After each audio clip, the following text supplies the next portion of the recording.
विवाह संपन्न हुआ। आज से आप दोनों पति पत्नी हैं।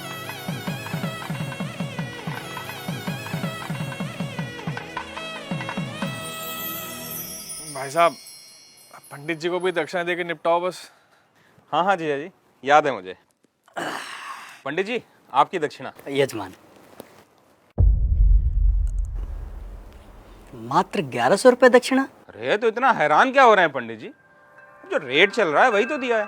दक्षिणा रेट से नहीं, सामर्थ्य के अनुसार दी जाती है यजमान। अरे तो क्या पूरी गड्डी पकड़ा दें आपको? अरे श्रीमान, मैंने ऐसा कब कहा? मैं तो बस ये कह रहा हूँ कि आप लोगों ने विवाह इतनी धूमधाम से किया है और दक्षिणा इतनी कम। देखिए पंडित जी, कम हो या ज्यादा, हमें जो देना था हमने दे दिया। अब बाकी बात आप लड़की वालों से करिए भाई। कैसी बातें कर रहे हो भाई साहब? हमारे यहाँ पंडित जी को दक्षिणा लड़के वाले ही देते हैं। अरे पापा, 2100 दे के बात खत्म करो ना। ठीक है ठीक है।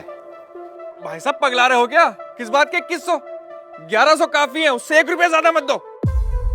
अरे जीजा जी, आप पंडित जी को देख नहीं रहे हो क्या? कैसे शुभ काम को अशुभ बनाने में लगे हुए हैं। अब दक्षिणा को भी इन्होंने भिक्षा बना के रख दिया है। बस यजमान बस, ये आपकी दक्षिणा लीजिए, रखिए इसे। लेकिन एक बात मैं आपको बता दूं, बिना दक्षिणा के कोई भी यज्ञ संपन्न नहीं हो सकता, क्योंकि दक्षिणा यज्ञ की पत्नी होती है और सामर्थ्य होने के बावजूद दक्षिणा ना देने वाले व्यक्ति को गौ हत्या के समान पाप लगता है। अरे यार, इन पंडितों का यही है, जरा सा कुछ कह दो फौरन पाप पुण्य शुरू हो जाता है इनका, और इनकी जेब भरते रहो तो सब ठीक है। सही कह रहे हो जीजा जी। अरे मजे तो इन्हीं के हैं, गद्दे पे बैठ के 2-4 मंत्र पढ़ेंगे, विवाह संपन्न हुआ कह के मांग लो मोटी दक्षिणा। बस, बहुत बोल चुके आप लोग, अब मेरी सुनिए।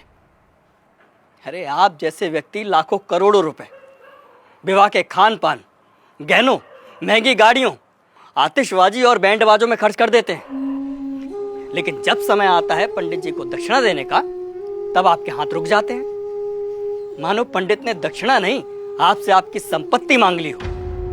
एक बात बताइए, यदि किसी विवाह में पंडित ना हो, फेरे और बाकी कर्मकांड ना कराए जाए, तो इन 56 भोगों, नाच गाने और शराब पी के हुड़दंग मचाने से विवाह संपन्न हो जाएगा? नहीं होगा, क्योंकि विवाह में इन सब का कोई महत्व नहीं होता।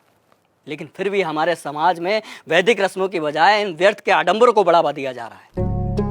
विवाह में फना बैंड आएगा, मेगा फार्म हाउस होगा, विवाह में आने वाले बारातियों को क्या और कितना शगुन देना है, इसकी तैयारी महीनों पहले शुरू हो जाती है।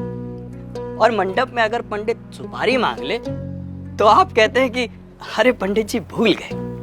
क्या यही तरीका होता है विवाह का? और आप क्या कह रहे थे प्रकाश जी कि पंडित का काम ही क्या होता है?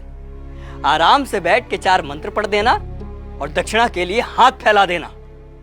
तो श्रीमान सुनिए, विवाह गुड्डे गुड़ियों का खेल नहीं होता, 7 जन्मों का अटूट बंधन है, जिसमें पंडित मंत्रोच्चारण करके देवताओं का आह्वान करता है और वर वधू को परिणय सूत्र में बांधता है। इसलिए पंडित और उनके द्वारा किए गए कार्यों की कुछ तो मर्यादा रखिए। उन्हें दक्षिणा भीख समझकर नहीं, आपको जीवन की सबसे बड़ी खुशी देने के लिए दीजिए। पापा, कब होगी विदाई? वो बाहर BMW वाला नखरे दिखा रहा है, कह रहा 2 घंटे लेट हो गए, 50,000 रुपए मांग रहा है।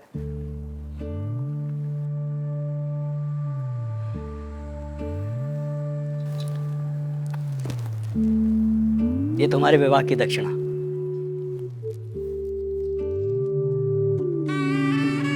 खुश रहो।